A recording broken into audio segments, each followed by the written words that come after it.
Is your voice amazing one day and then awful the next? After teaching 2,000 lessons, I've noticed there's a couple of things that separate good days and bad days. If your voice feels random, this habit will really help to get it under control. So the voice, it isn't this magical thing that, has a mood of its own. You will wake up and some days it just, for no reason, won't actually respond the way that you want it to. There are things you can do to bring it back in, and it's determination. You've got to really, sometimes be kind of coercive with it and force it in, but not with any actual force on the voice. So this is one thing I thought was very, very useful. I've actually now, I use it all the time, use it every day. I start with breath, the mechanism warmed up and moving. Immediately a little tiny bit of vocal fry, just a light vocal fry. I don't want to press, I'm not pressing the chords together, just letting the edges touch and just, I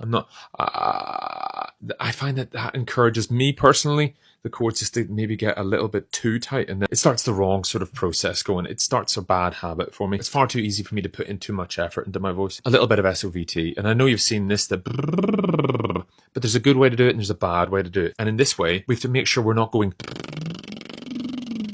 the note's there, but it's airy. So you want to make sure the chords are connected the whole way through.